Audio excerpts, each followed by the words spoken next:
वाराणसी कुलपति सुप्रभातम।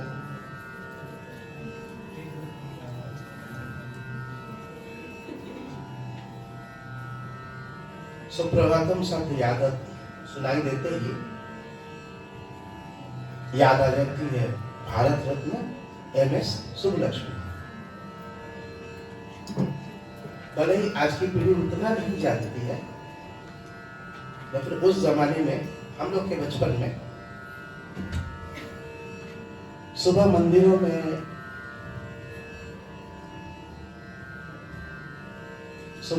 में उन्हीं की रिकॉर्डिंग्स बजा करती थी। संस्कृत के तरह तरह के श्लोक, ऐसा सुंदर उच्चारण और साधना से संतृप्त किया हुआ सुंदर कंठस्वर, क्योंकि उनका कंठस्वर सा लगते ही समझ में आता था कि सुर क्या होता है। एक संपूर्ण व्यक्तित्व की धनी थी। उन्होंने कई फिल्मों में, उस जमाने की फिल्मों में नायिका का भी रोल किया था, मीराबाई जैसी फिल्में। पूरे जीवन भर एक ही प्रकार का सात्विक जीवन जिया उन्होंने। सिर्फ और सिर्फ संगीत में रवि नहीं, और दक्षिण भारत में कर्नाटक संगीत में बहुत बड़ी संख्या में पूरी पीढ़ी को उन्होंने प्रभावित किया, इंस्पायर किया, प्रेरित किया। सिखा के नहीं, गा के। पूरे भारत में उनके संस्कृत के श्लोक गूंजते थे, लेकिन दक्षिण में उसका अत्यधिक प्रभाव था। वो इस कदर लोकप्रिय हुई कि जब संगीत के लिए भारत रत्न जैसे पुरस्कार, क्या एक जमाने में तो पद्मश्री पुरस्कार भी संगीत वालों को दिया जाता था,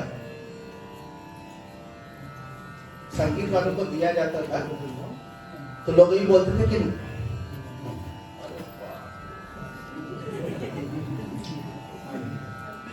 आओ उस कमरे में चलते तो चेंज कर देते, मेरा वाला तुम्हें तुम्हें।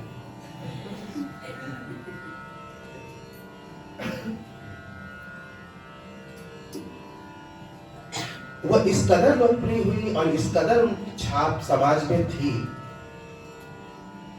कि उस जमाने में जब पद्मश्री पुरस्कार भी किसी संगीतज्ञ को देने के लिए बात चलती थी, तो लोग यही कहते थे कि नचनिया गवनिया के भी पद्मश्री मिलने लगल, ये जमाना आ गया। मतलब बहुत ही बुरी हालत थी संगीत के प्रति समाज के नजरिए में।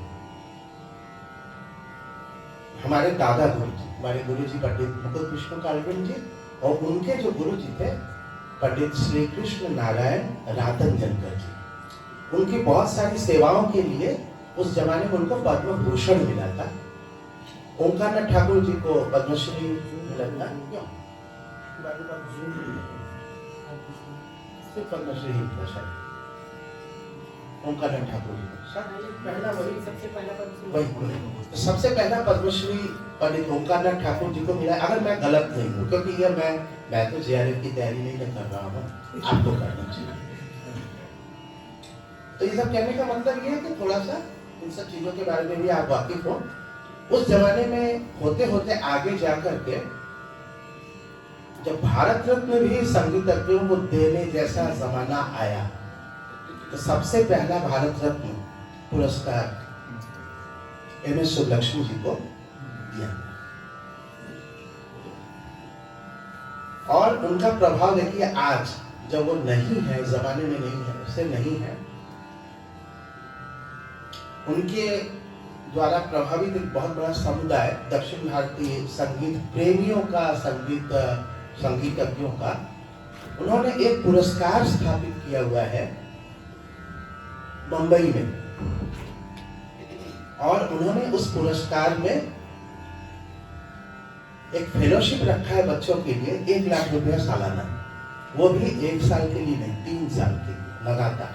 जिस भी बच्चे को वो पिकअप करते हैं उसको वो 3 साल तक 1-1 लाख रुपया वहां बुला के देते हैं। और ये सिलसिला कई सालों से चल रहा है। 1-2 बच्चों को नहीं, आप सुन के आश्चर्य करेंगे, प्रति वर्ष वे 50 बच्चों को देते हैं। 50 में तो ऐसे भी होंगे जिनको पिछले साल भी मिल चुका है, 50 में ऐसे भी कुछ लोग होंगे जिनको तीसरा साल है, तीसरा साल होने के बाद फिर नए किए जाते हैं। इस तरह से रोटेट होता रहता है, हर बार 50 देते आ रहे हैं। उसमें दक्षिण भारतीय बच्चे ज्यादा हैं निश्चित तौर पर, नृत्य के, भरतनाट्यम के, और उसके बाद उत्तर भारत से भी 7, 8, 10, अभी थोड़ा बड़े हैं, पहले 2, 3, 4 ऐसे लिए जाते थे, क्योंकि उनकी कोई कमिटी है जिसमें वो खुद से सेलेक्ट करते हैं। अगर आप वहां पे सोचेंगे कि हम अप्लाई करते हैं और कुछ हो जाए, तो ऐसा कुछ नहीं होता। वो खुद ही सेलेक्ट करते हैं, उनकी इच्छा पर कि वो करे या ना करे, कोई प्रकार का क्वेश्चन नहीं। फिर उसको वहां पे पुरस्कार के रूप में जब बुलाया जाता है षणमुखानंद हॉल। षणमुखानंद हॉल संगीत का एक बहुत बड़ा गढ़ है बम्बई में, शास्त्रीय संगीत का एक बहुत बड़ा हॉल, बहुत बड़ी बिल्डिंग, उसमें काफी सारी चीजें, एक्टिविटीज, क्लासेस वो है। एक ही हॉल शायद कुछ मंजिला भी है, कई मंजिला है और काफी कुछ है। वहां पे संगीत की गतिविधियां साल भर चलती है। तो वो उसी कर्नाटक के लोगों के हाथ में है, वहां पे संघ है उनका, या फिर तमिल है, कह नहीं सकते, दक्षिण भारतीय लोग हैं और बड़ी शुद्धता के साथ करते हैं। तो उन्होंने जब पुरस्कार दिया तो वो गवाते वगैरह नहीं है, वो दिखाते भी नहीं कि देखिए मैंने सही ढंग से किया है कि नहीं। अरे भाई चोर थोड़े है कि हम हर जगह प्रूफ करते रहे कि देखो मैंने इनका चयन किया है, अच्छे हैं, बुरे हैं, उस चक्कर में पड़ गए नहीं। जैसे सुना करके बोले कि देखिए हमने जिनको चुना है वो कितने अच्छे, वैसा कुछ उन्होंने दिया बस, उसके आगे कुछ नहीं। किस चीज का प्रूफ करना है, किसे जवाबदेही है, किसे कैफियत देनी है, कोई बात नहीं। तो सबको बुला करके लाइन से खड़ा करके पुरस्कार एक एक करके देते जाते हैं। सब लोग खड़े होकर के ग्रुप फोटो लेते थे। इस बार अमजद अली खान साहब थे, उनकी पत्नी थी, उनकी पत्नी का नाम भी सुलक्ष्मी ही है, और दोनों खड़े करके सबको पुरस्कार देते हैं। तो वहाँ के जो इस समय अध्यक्ष हैं, बहुत ही अच्छा ओरेटर है, काफी अच्छा बोलते हैं इंग्लिश में। तो उनको मैंने बोलते सुना है, वो कहते हैं कि ये एम एस सुब्बलक्ष्मी अवार्ड आपको बच्चों को इसलिए नहीं दिया जा रहा है कि आप उनकी गायकी को उठाइए, उनके गाने को नकल करिए, उनके द्वारा जो उन्होंने किया है, संस्कृत का श्लोक है उसको करके आप भी गाइए, इसलिए नहीं दिया गया। आप उन मूल्यों को जीवन में उतारिए जिसके चलते कोई एम एस सुब्बलक्ष्मी बनता है, और उस मूल्यों के साथ आप भी अपने जगह पे जाकर के, अपने क्षेत्र पे जाकर के, अपने तरीके से रास्ता ये मत अख्तियार करिए कि वो ऐसा किया है तो मैं भी ऐसा करूँ, ऐसा कुछ नहीं। आप अपने तरीके से सात्विकता के उस मुकाम तक पहुंचिए जहां एम एस सुब्बलक्ष्मी पहुंची थी। सोच देखिए, नहीं तो क्या होता है, पहले ही कह दिया जाता है कि देखिए ये अवार्ड भीमसेन जोशी जी के नाम पर है, इसलिए उनका गाया हुआ एक भजन तैयार करके आना, ये सब।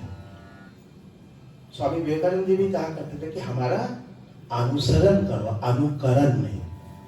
अनुकरण और अनुसरण, अनुकरण का मतलब है कि वो जैसी पगड़ी पहनते वैसी पगड़ पहने, वो जैसे भगवा पहनते तो वैसा करें, वहां जाकर के ऐसा जैसा उन्होंने बोला है हम भी बोले, ऐसा कुछ नहीं।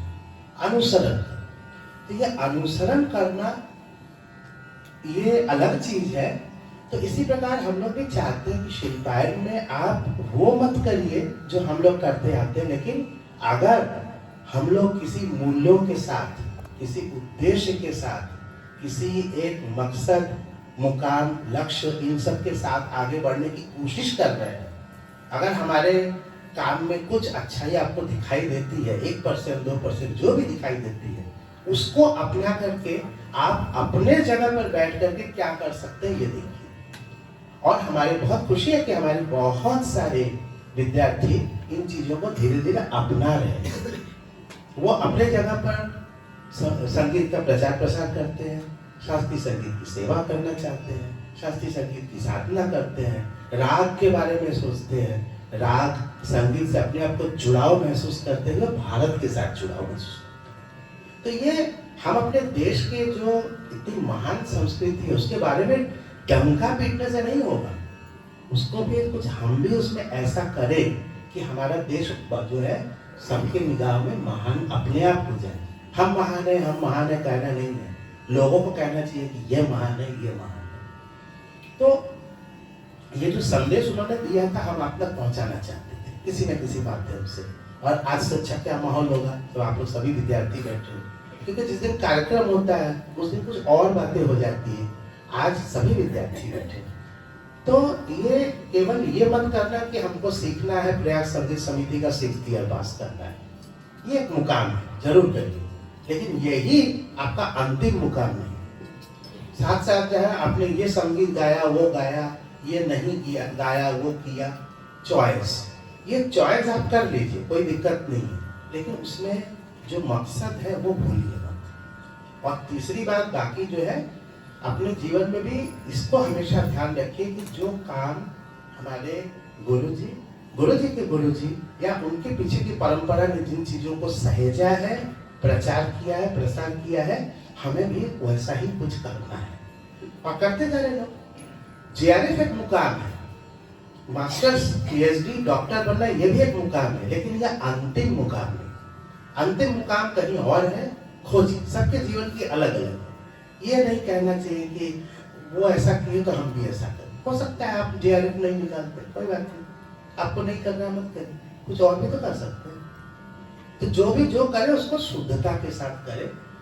छोटी छोटी चीजों में खाली किसी के गाए हुए गाने को उसका गा करके अपने आप को शेर समझना बंद करिए, क्योंकि आप कवर सॉन्ग इसलिए गाते हैं क्योंकि आपको लगता है कि हम अपने गाने के नीचे लिख देंगे उस सॉन्ग का नाम, तो लोग जब सर्च करेंगे तो मेरे गाने तक भी गलती से पहुंच जाएंगे, गलती से। मैं जैसे दुकान में गए, आपने कहा कि वो इस कंपनी का ये माल दे दो, और उसने गलती से आपको जो उससे मिलता जुलता कोई नकली ब्रांड थमा दिया और आप उसको लेके आ गए, बाद में कहते हैं अरे यार असली वाला नहीं मिला। तो क्या आप ये बनना चाहते हैं? यही आपका कवर सॉन्ग गाने का मकसद नहीं है? तो ये हमारी उल्हाना को याद रखिएगा। छोटा सा कुछ भी गाइए, लेकिन ओरिजिनल गाइए। ओरिजिनल जब गाएंगे तो हो सकता है कि वो ना चल निकले, और जरूरी तो नहीं हर चीज चलती है। आप जिनको देखते हैं कि सफल है, वो असफल है तो उसके पीछे आसपास कुछ विफल लोग नहीं है क्या? कोशिश तो करिए, हो सकता है आप भी सफल में आ जाए। तो बजाय इसके कि दूसरों के हायर्ड, उधार के, किराए पर लिए हुए पंख से ऊपर उड़ने के, अपनी छोटी सी पंखों से छोटी उड़ान भरिए और आइंदा से समय से आया करिए।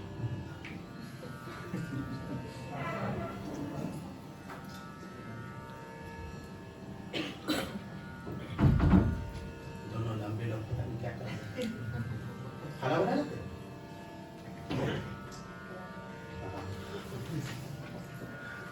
उस दिन में बोले ना रुक जा तो ताकि खाना बना, बड़ा इम्पोर्टेंट था। सही में गुरु जी के पास एक तो पत्नी है, बना के खिला देती है, उनके पास है। चलो आते हैं।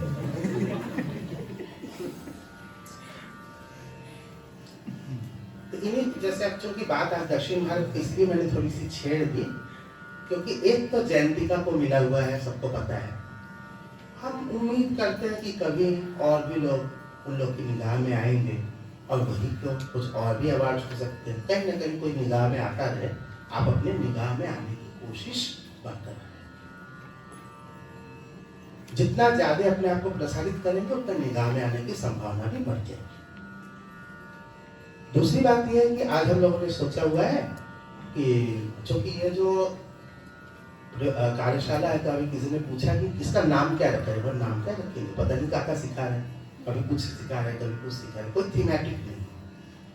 तो उसके लिए हमारे बेटे शुभंकर डे ने, डॉक्टर शुभंकर डे ने उसने कहा कि इसका नाम रहना चाहिए प्रकीर्णक कार्यशाला। हमने कहा मर गए, क्या होता है भाई? हमने उससे पूछा, हमने कहा क्या होता है प्रकीर्णक?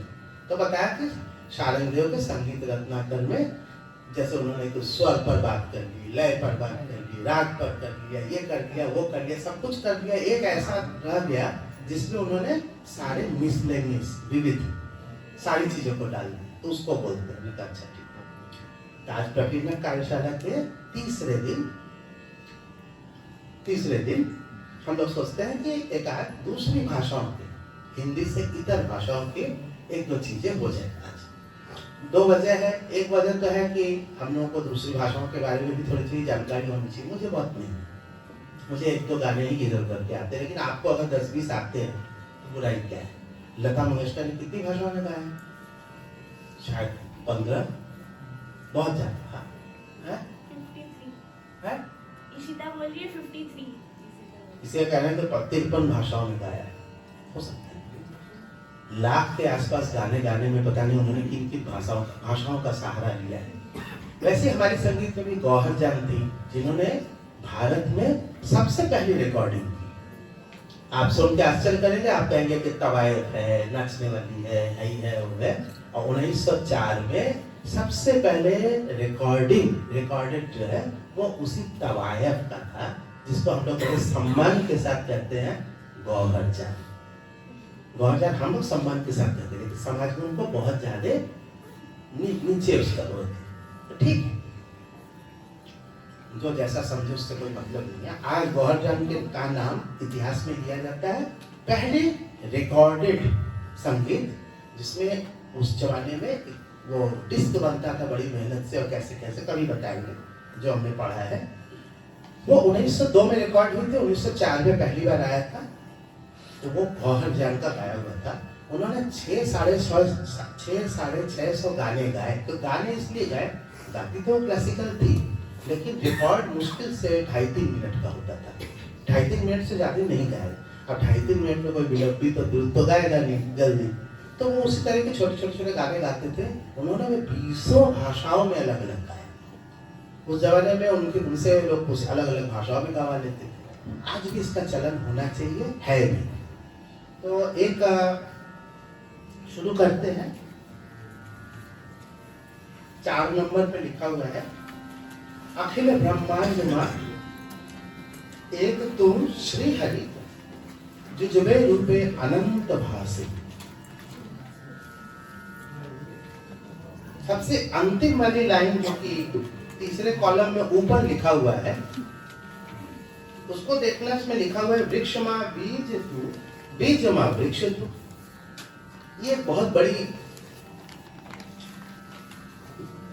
दर्शन की चीज है कि वृक्ष से ही बीज पैदा होता है और बीज से ही पुनः वृक्ष पैदा होता है। एक ऐसा सर्कल है कि जीरो से ही होते होते अनंत तक पहुंचता है। वो अनंत फिर अपने आप जीरो हो जाता है, फिर वहां से शुरू होता है।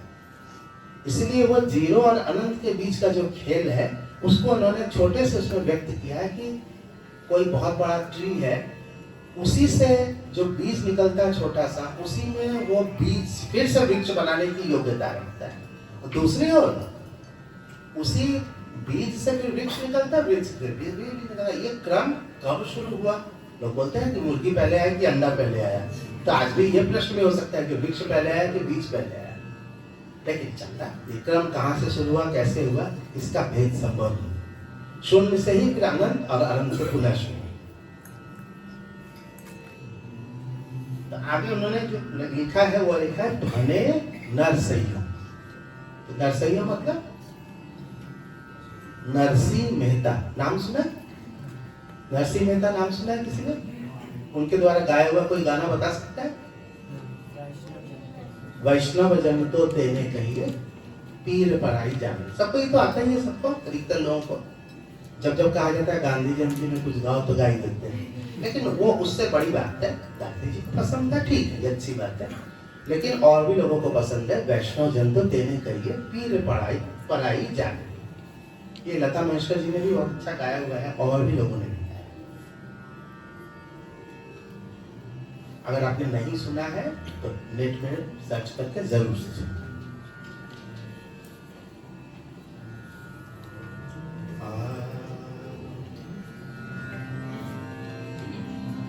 अखिल ब्रह्मांड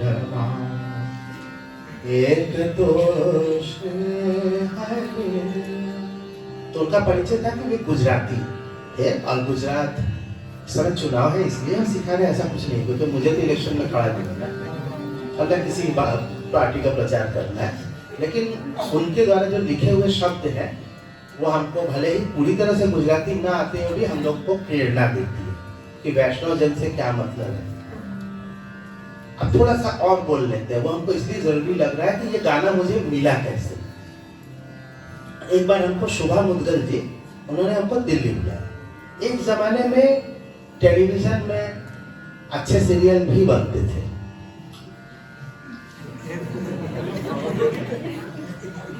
क्योंकि उस समय दूरदर्शन था। दूरदर्शन के अधिकारी को इसकी चिंता नहीं थी कि टीआरपी क्या होगा। यहाँ तो पहले टीआरपी पहले, उसके बाद क्या बनाना है बाद में। तो पहले इसमें मसाले पर मसाला, भाई जितना मसाला डाल सको, क्योंकि टीआरपी नहीं आया तो नौकरी खतरे में। तो किसी को पहले बता दिया जाए कि टीआरपी, तभी वो वही देखेगा, क्लास नहीं देखेगा वो। तो अभी लोगों ने देखना छोड़ दिया है। अभी तो हम नहीं समझते कि आज अगर 1:30 बजे अभी कौन सा खेल आने वाला है ना, कई लोग बेचैन हैं खत्म हो जाए तो जाए, ठीक है 1:30 बजे छोड़ देते। तो 1:30 बजे वो खेल रहे देखने के लिए भले टीवी ऑन कर ले, थोड़ा सा न्यूज और झगड़ा झंझट जो होता है, मुर्गे की लड़ाई, मुर्गा लड़ते ना 2-4 ठो, तो मुर्गे की लड़ाई देखने के लिए भले वो कर ले, उनको मुर्गे की लड़ाई करने ही ज्यादा अच्छा है, कोई मतलब नहीं है। अदरवाइज वो सीरियल वगैरह देखना, अब सीरियल वगैरह कौन देखता है? खाना बनाते हुए महिलाएं लगा देती है, अरे हो जाने दो थोड़ा, तो क्योंकि सास में भी कभी बहुत बुद्धि टाइप का, उससे उसका नाम ही सब खराब करें। सास भी कभी बहुत तो सभी में 2-4 तो बताया कि अगर आपको सीरियल बनाना है तो आप हीरो हीरोइन ले लीजिए और उसके साथ 2-4 तो क्या क्या ले लेते, सब पूरा एक मेनू कार्ड उसको लगा दीजिए, लगा दीजिए टीआरपी पक्का। लेकिन अब चलने वाला नहीं है, हो गया। आप लोग देख लीजिए, आप लोग चले गए साउथ इंडियन फिल्म देखने, आग खून मार, वो भी ज्यादा दिन चले और उसके बाद फिर कुछ तीसरा आएगा।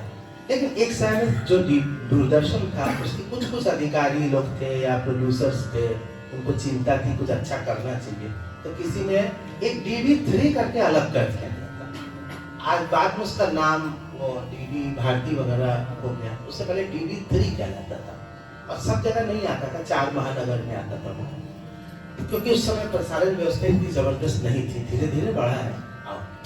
तो उसमें क्या हुआ, DD3 को उन्होंने सांस्कृतिक कल्चरल चीजों के लिए छोड़ दिया।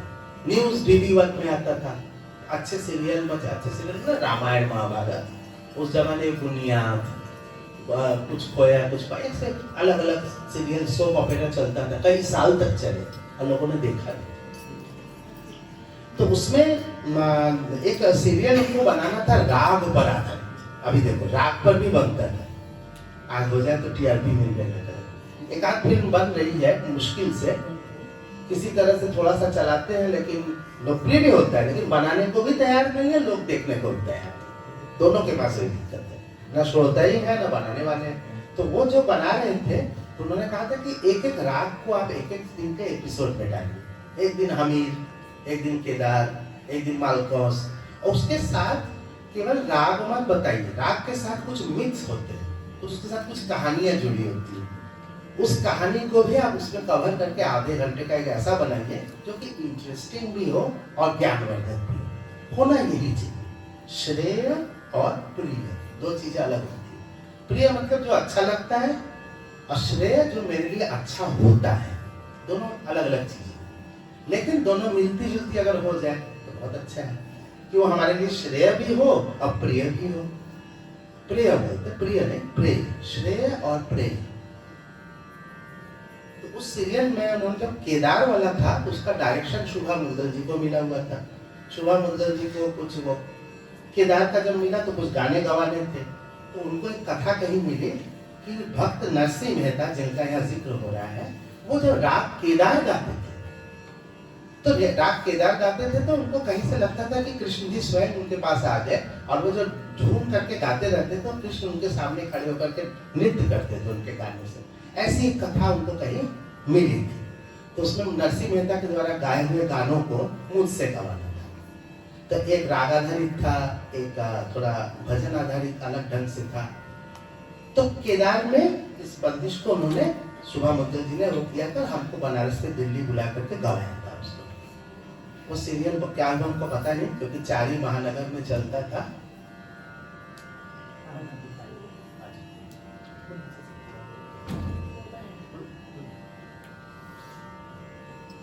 तो तो एकदम शुद्ध उसमें ही है, अकेला ब्रह्मांड, अकेला ब्रह्मांड एक तो श्री हरि, शुद्ध केदार जुझे रूपे अनंत भासे। इसको जो माँ से लिखा गया है गलती से, उसको भासे। त्वमेव भाषा सकलम विभाति, मैंने सुना है, जो संस्कृत वाले हैं वो जानते हैं। आपकी रोशनी से पूरा जग रोशन होता है। त्वमेव भाषा सकलम, अकेला ब्रह्मांड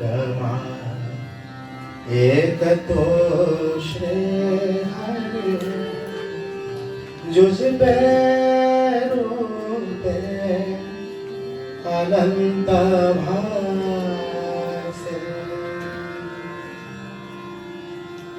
देहमाय देव तो तत्वमाते जतो शून्यमाशक्त थै वेदवासे।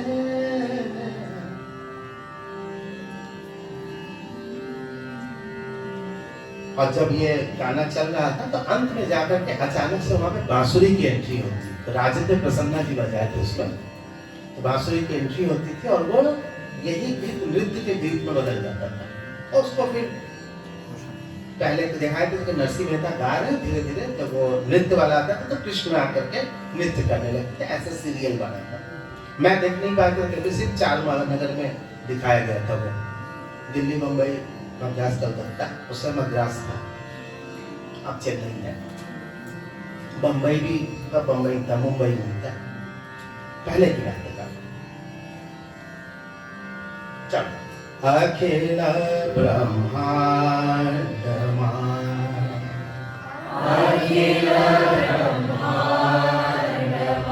घर से गैस वैस करके आती था, इतना सुधर वालों से थोड़ा सुबह 8:30 के आने लगता है ऐसा लक्ष्य बनने में। अकेला ब्रह्मांड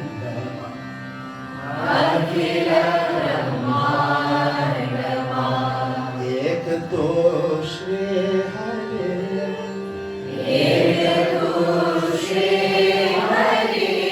जुझ रूपे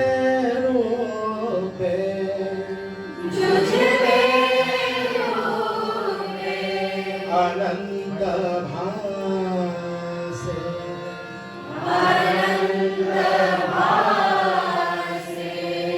अकेला ब्रह्मांड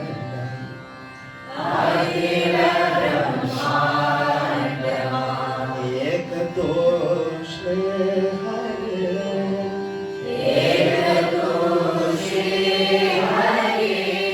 जुझ रूपे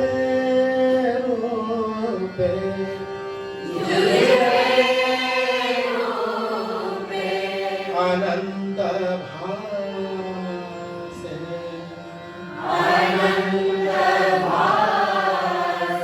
अनंत भासे।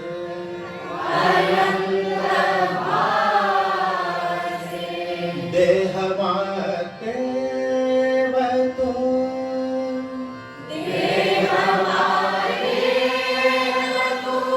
तत्वमाते जतो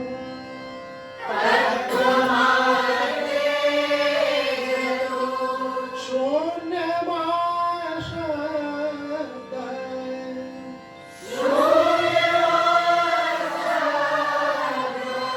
थै वेदवासे।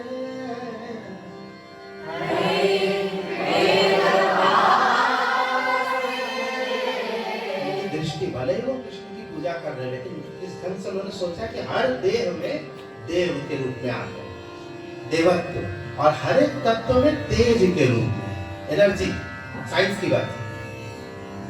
और शून्य में हम लोग जानते हैं कि जो स्पेस है वहां पे क्या होता है, सभी जानते हैं कॉस्मिक रेज होते हैं, उनको कैसे पता चला पता नहीं उस जमाने में।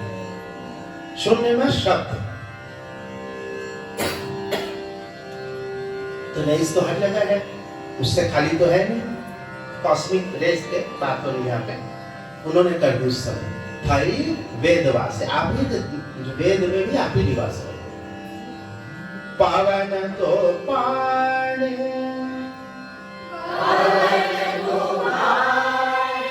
तू भूमि तो भूधरा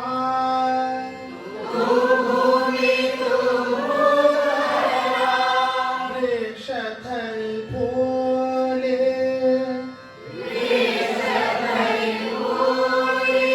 रहो आकाश।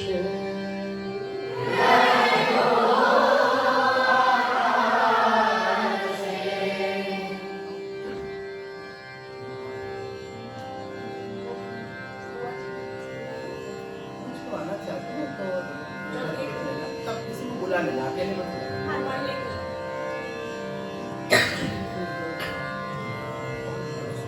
तब बुलाना, नहीं तो फिर छोड़, अगर वो करके आराम करेंगे तो छोड़। पावन तो पानी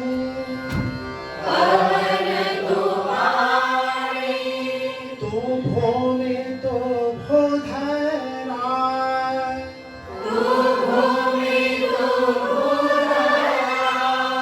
वृक्ष थई फूले वृक्ष थई फूले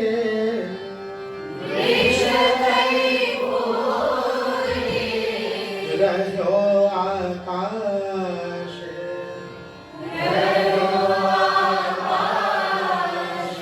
विविध रचना करे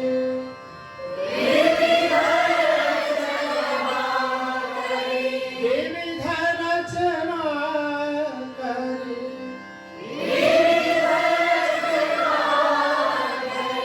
विविध रचना करे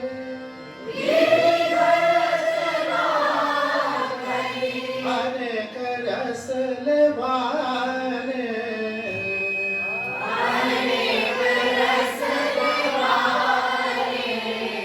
शिव थकी जीवन भयो एज आशे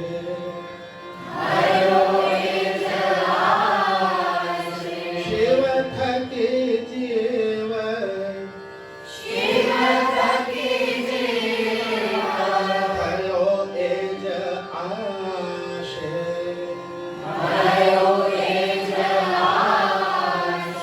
अखिल ब्रह्मांडमा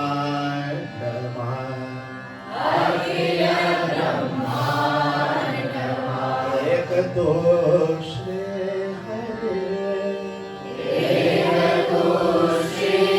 हरे जो जिरबे रूपे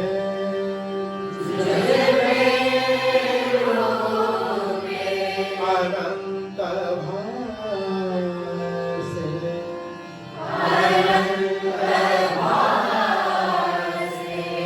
वेद तो एम बले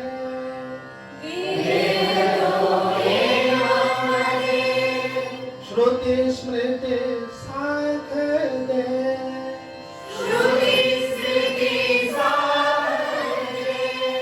कनक कुंडल विषय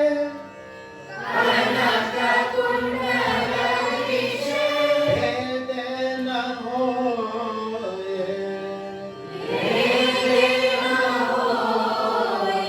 घाट घड़िया पछे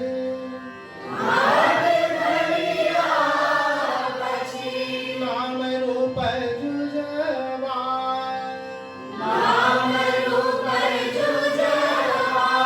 अंते तो हे मनु हे महोए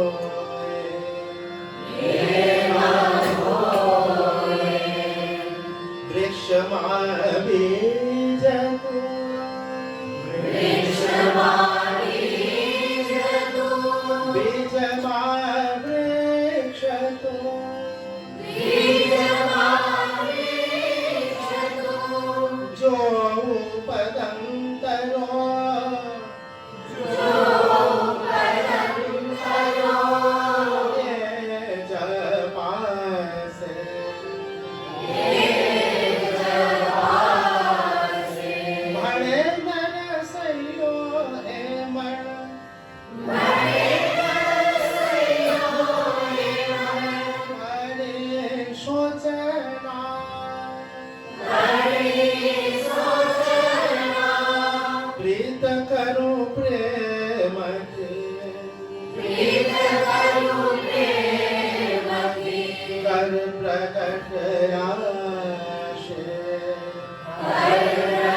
अखिल ब्रह्मांडमा एक दोषे दो रूप अनंत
शिव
सपाट सरल है, लेकिन तैयार हर तरह की चीजों के लिए अपने आप को रखना चाहिए।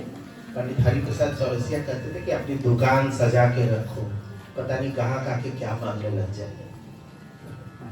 गुजरात जाएंगे तो हाँ, वो जाते हैं। आपको गई थी, एक स्टूडेंट कलकत्ता की थी, वो गुजरात में कोई इंटरव्यू रिटर्न थी, पास हो गई। वहाँ पहुँचे तो वो गुजराती गाने गाने को बुला रहे, तुरंत तैयार करके ही गए थे। हमसे बात हुई थी, बोल दिए थे तैयार करके जाए।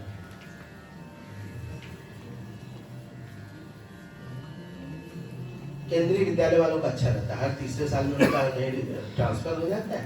जिस स्टेट में जाते हैं वहाँ का कुछ चीज सीखे, अपने आप सीखना ही पड़ता है। तो नौकरी पाने के लिए भी और नौकरी करने के लिए भी, दोनों की भी जरूरत है। तो आज 7 तारीख नहीं है, आज 6 है, कल 7 तारीख है, कार्तिक पूर्णिमा। कल और परसों दोनों दिन है। कल कुछ लोग रात को मनाएंगे, देव दीपावली है, आप जानते ही हैं। हमारे बनारस में तो वो तूफान मचेगा, आप भी जाएंगे घाट में, सावधानी से जाइएगा, जगह कम है इस बार, पानी ज्यादा है शायद। और राष्ट्रपति जी आ रही हैं, इसलिए काफी गहमागहमी रहेगी। राष्ट्रपति आएंगे तो बड़ी सारी चीजें और साथ भी आती हैं, पूरा उनका रेटिन्यू। परसों देव दीपावली कार्तिक पूर्णिमा का दिन है। उस दिन हमारे यहाँ पर भी थोड़ा सा हम लोगों ने एक आयोजन रखा। हम लोग देव दीपावली को पहले भी करते आए हैं, बहुत पहले से ही चल रहा है। जब देव दीपावली इतना जोर नहीं पकड़ा था तब से ही चलता था। तो उस दिन हम लोग थोड़ी यहाँ पर ही देवताओं को दीपदान कर लेते हैं, कर लेंगे। थोड़ा बहुत गाना बजाना हो जाएगा। मधु जी का मधु जी कुछ भजन प्रस्तुत करेंगी, मधु पांडे और वैदेही निमगांवकर, हाँ वो शास्त्रीय संगीत पेश करेंगे। हाँ, हाँ। कार्तिक पूर्णिमा 2 बजे से मनाया जाता है। अपने हिंदू धर्म का जो है वो तो अपनी जगह है ही है, साथ में ये सिख धर्म के लिए परम पर्व है, सबसे बड़ा गुरु पर्व है, गुरु पर्व, क्योंकि ये गुरु नानक जयंती है। तो गुरु नानक जी के बारे में थोड़ा बहुत हमने बता ही दिया था। तो आज रागिनी कुछ शब्द बोलते हैं, जो भी उनके यहाँ पे जो अप्रूव्ड संगीत है, जिसमें नानक जी का लिखा हुआ भी है और बहुत सारे अदर गुरु लोगों का लिखा हुआ है, और साथ में उनके द्वारा अप्रूव्ड, क्योंकि वे निराकार की साधना करते हैं जब अमूमन, तो सबका कृष्ण भक्ति वाले पद उनके गुरुद्वारे में नहीं गाए जाते, राम के उस रूप की कल्पना करके नहीं गाए जाते जो निरंकार राम है, कबीर के राम। तो कबीर के राम, रैदास के राम, रामा हो जगजीवन मोरा सुना होगा, उसमें राम को सीता जी के साथ नहीं दिखाया गया, वो एक अलग है इंसानी रूप, और एक भगवान के ब्रह्म के रूप में है। उस निराकार ब्रह्म के रूप में जो जो भजन उनके अप्रूव होता है वो कुल मिलाकर उसको शब्द शायद बोलते हैं, ठीक है। ये इसके पीछे का कॉन्सेप्ट है। तो ये एक आध शब्द सिखा रही है, आप उसको भी सीख लीजिए। हमने कहा था कि आज कुछ क्रॉस कल्चरल रहेगा, तो ये हो गया गुजराती, अब आए पंजाब। यहाँ चुनाव नहीं है पहले का, लेकिन पंजाब के सीएम इस समय प्रचार कर रहे हैं गुजरात में, इसलिए उनको भी हम लोग खुश कर लेते हैं इसी बारे में।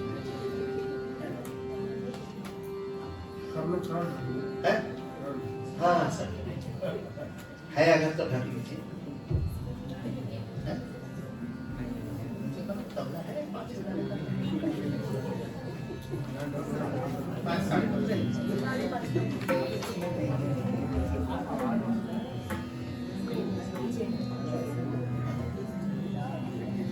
वेदांत थोड़ा बजाओ क्या?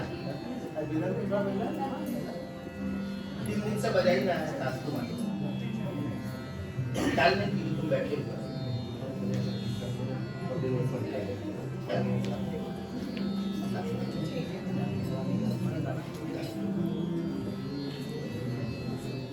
जो सबसे पहले लिखा हुआ है, राम स्यों कर प्रीत रे मन।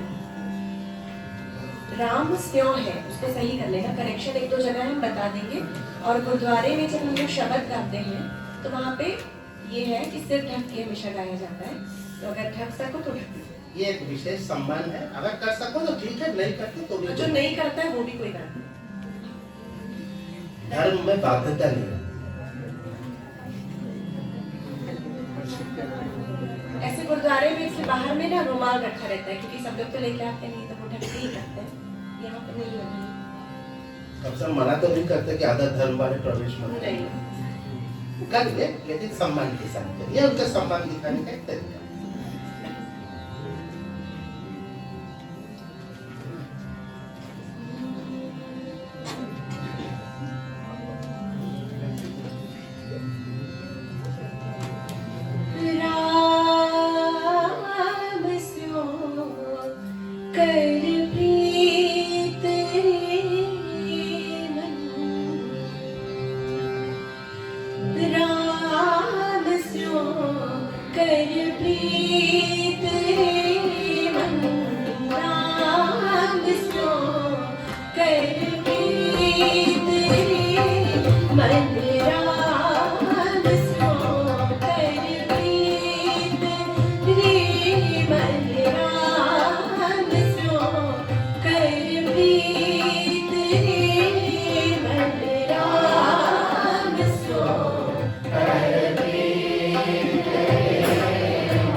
एक बार थोड़ा सा अलग से करा देते हैं ताकि याद रह जाए।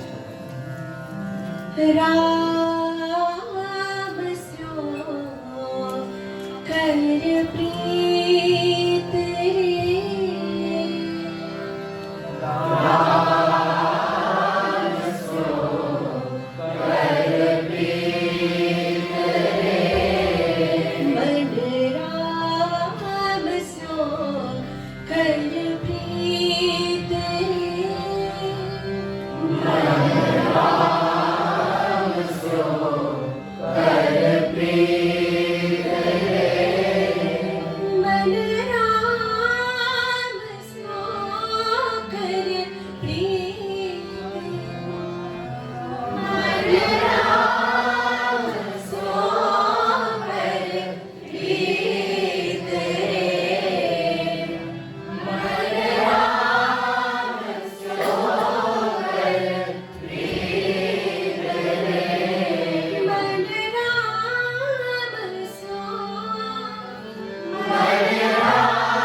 जो व और ये सब शब्द है उसको भी खा जाते हैं, तो औसर हो जाएगा, वो अवसर की जगह।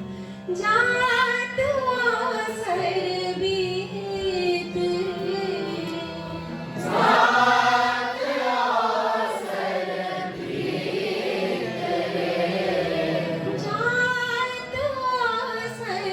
बीत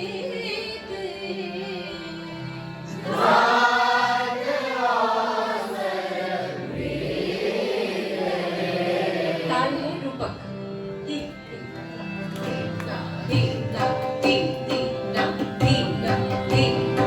राग सो कर प्रीत रे मन राग सो कर प्रीत रे मन राग सो कर प्रीत रे मन राग सो कर प्रीत रे मन राग सो कर प्रीत रे मन राग सो कर प्रीत रे कर प्रीत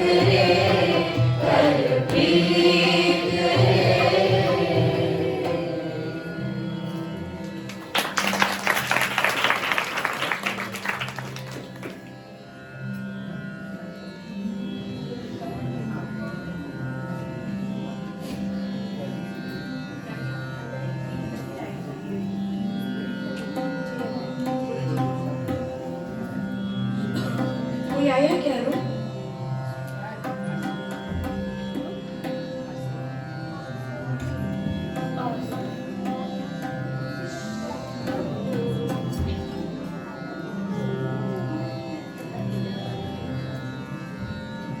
ये तो लिखा है।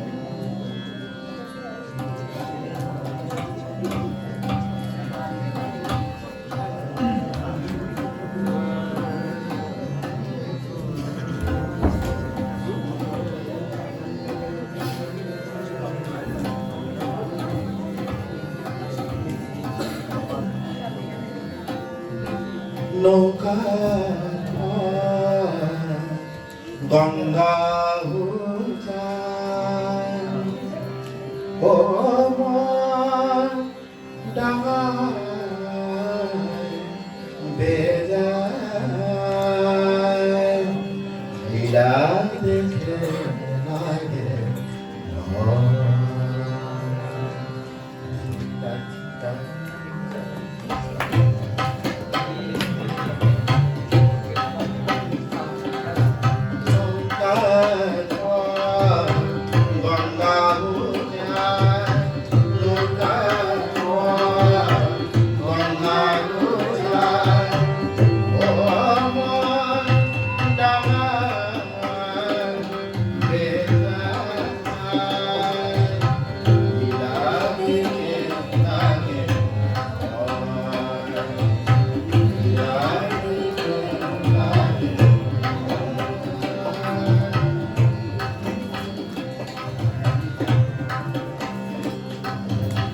कौन सी भाषा का समझ गए हो? गुजराती, पंजाबी और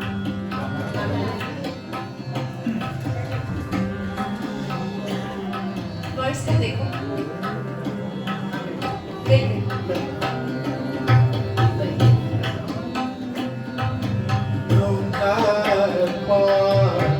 गंगा ये याद रखना पड़ेगा, अभी लोग भेजे नहीं है और फोटो भी नहीं भेज सकते क्योंकि लिपि भी अलग है। अभी तक तो गुजराती था तो देवनागरी लिपि में है।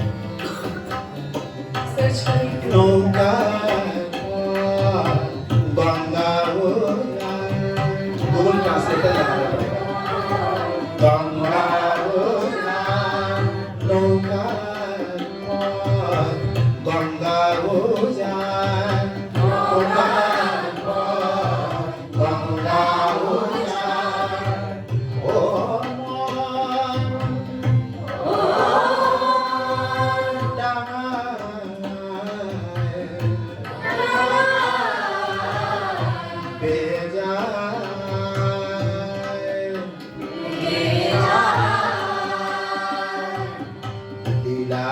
देखे लीला देखे लागे भोर।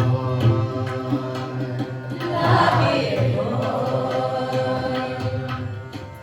नौकार पथ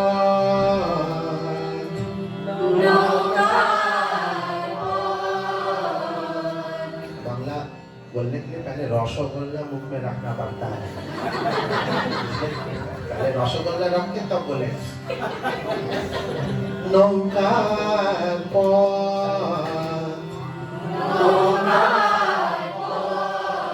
गंगा उजाड़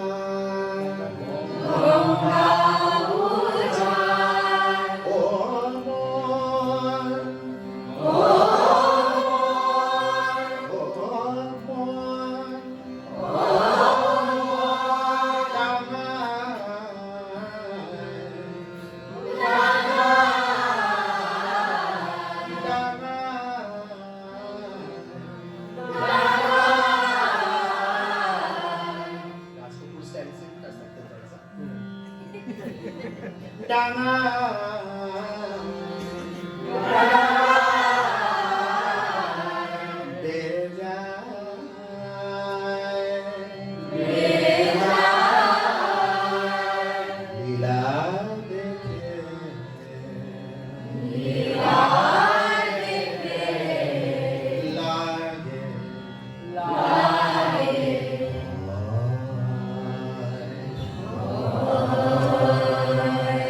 कबीरदास जिस तरह से जिन रहस्य की भाषा में साध्य भाषा, छुपी हुई भाषा, जो भाषा सामने दिख रही है अर्थ कुछ और होता है, जिस तरह का रहस्य की बात लिखते ना, बोलते कुछ है मीन कुछ और करते, तो ऐसे ही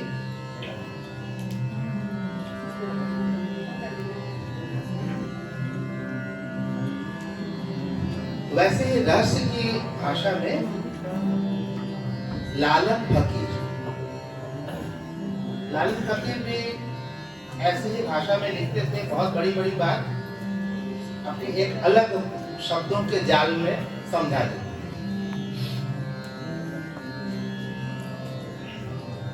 ऐसा माना जाता है कि लालन फकीर के भाषा और बोलने के ढंग का प्रभाव रविन्द्रनाथ टैगोर पर पड़ा। रविन्द्रनाथ ठाकुर, उनको अंग्रेजों ने रविन्द्रनाथ टैगोर बना दिया।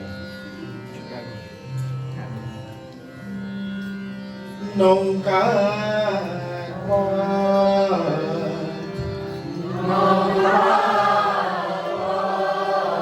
गंगा